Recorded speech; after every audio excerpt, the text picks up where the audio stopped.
and partaken of all the great golf events. So here is the Sigma Pi Phi event at the bottom, the Women in Golf Foundation, the Minority Collegiate Championship, and the PGA Junior League, and it's just fantastic. So I thought, what could I do that would make this a little bit more interesting for you than to hear from the mouth of babes, because kids are everything to me, and I think that's how we're really going to grow the game. So please join me in welcoming to the stage what I call the Venus and Serena of golf, who are from right here in Florida. Please put your hands together for Morgan and McKenna Rodriguez.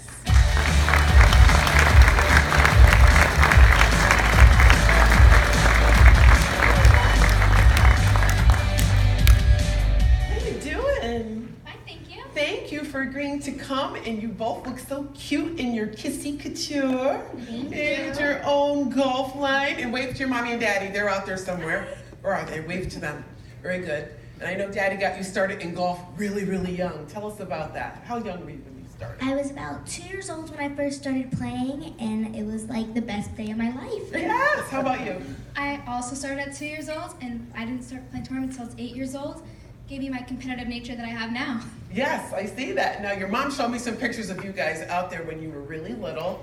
I scolded her for not giving me those pictures, that I could have included them in the PowerPoint, but I love the way that you used to play in your swimsuits with no shoes on, and Mom would hold you down to keep you cool and keep you focused because you like to chase butterflies and ducks, right? When I was younger, awesome, I did. Awesome. So I know, McKenna, you're number 7 state junior board scoreboard champion, right? You ranked number 7?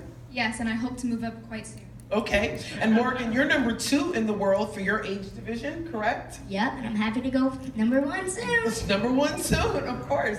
So I know that you guys have played overseas as well, like Italy. What's the difference between playing there and here? Well, in Italy, you can't use golf carts, first of all. It's a really long walk there. And there's beautiful views. Playing all over the world, you get a new experience every time. You get a new perspective on golf. I'm sure folks want to know when you realized that you really loved the game of golf and that this was for you and something you wanted to pursue. About how old were you?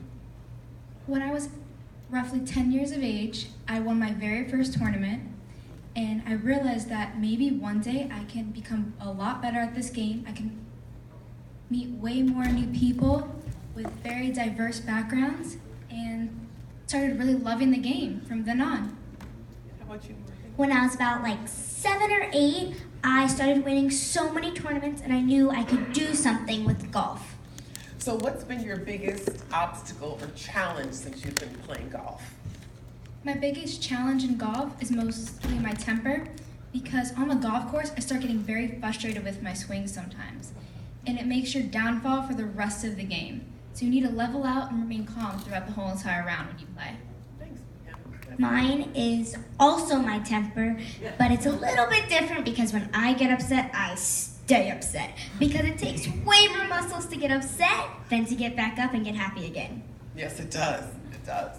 So on the flip side, what has been your biggest accomplishment? Something that you really wanted to achieve, not just regular winning a tournament, something really big.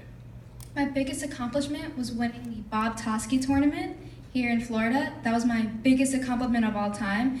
And hopefully my next accomplishment will be on morning drive. Charlie Reimer, did you hear that? Did you hear that? Give me some connections. Okay, Morgan, how about you? What has been your biggest accomplishment? My biggest accomplishment was when I won the Public Storal by 13 strokes. I beat Rory McIlroy's record, and I was so happy to be with Charlie DeLuca and just to play around and have so much fun and meeting new friends. Alrighty then, that was really good. By 13 strokes? Yes. Okay, phew, that's a lot. So I know you guys have a huge social media presence. Tell us a little bit about that. Well, on social media, you get a lot of connections to a lot of different coaches who can give you a better perspective on the game, maybe tell you about different swings and more mechanics, and you get to meet with them in real life. And they give you so much advice. It's amazing what social media can do to younger kids these days. So what sort of great advice have you gotten from coaches over time? Mainly grip changes, swings, my backswing to slow it down. That's the biggest thing I've been using recently, to slow down my backswing. No more flipping at the bottom, which I've noticed that I've been doing a lot more often. And how about for you? Social media helps me meet new friends and also meet coaches because since I'm younger, I need a lot more help on my swing, especially to get further distance and help me just progress in golf in general. Oh, have you used social media to encourage other kids to play the game? Oh, all the time. I love supporting fellow children. It's amazing how other people have come from different areas and have been having an uprise in the golf community. Awesome. How about you? I love showing younger kids that they can do anything they want because I'm 10 myself and I'm already younger and shorter than everybody in my division. So I know that there's a little bit of sibling rivalry going on. Tell me a little bit about that, Morgan. So basically, my sister and I, even when I first started, I always wanted to be better than her and just beat her in anything, not just golf, just in general. Yeah, And how do you take that, McKenna? I play from over 6,000 yards. I play from 6,200, and I hit the ball longer than 220 yards, so she is a problem, but she's insanely competitive with me all the time. So let's talk about one of the tournaments that you played in South Florida with Jacob Ware, who's the PGA professional. Tell me a little bit about that. Yes, South Florida PGA is one of the tournaments I play most often. He's an amazing coach to be around. He's very friendly with the whole tournament all over South Florida. I love playing those tournaments. They're very interactive, and everyone there is just amazing. I love playing in South Florida PGA because first of all, they're super kid friendly, and second of all, everybody there is so sweet, especially Jake Weir, and sometimes he comes over and helps us with our swings. Awesome. Now you just played recently where? Tell us about that. I played at the Palaka course in Palaka. I got second place by just 3 strokes, but I'm super happy still to meet new friends and play against some new people. So what do you have on the horizon? Where are your next tournaments? Well, we have multiple tournaments coming up all the time, but in the future, I'd love our KISSI COUTURE, our clothing line, to blow up way soon.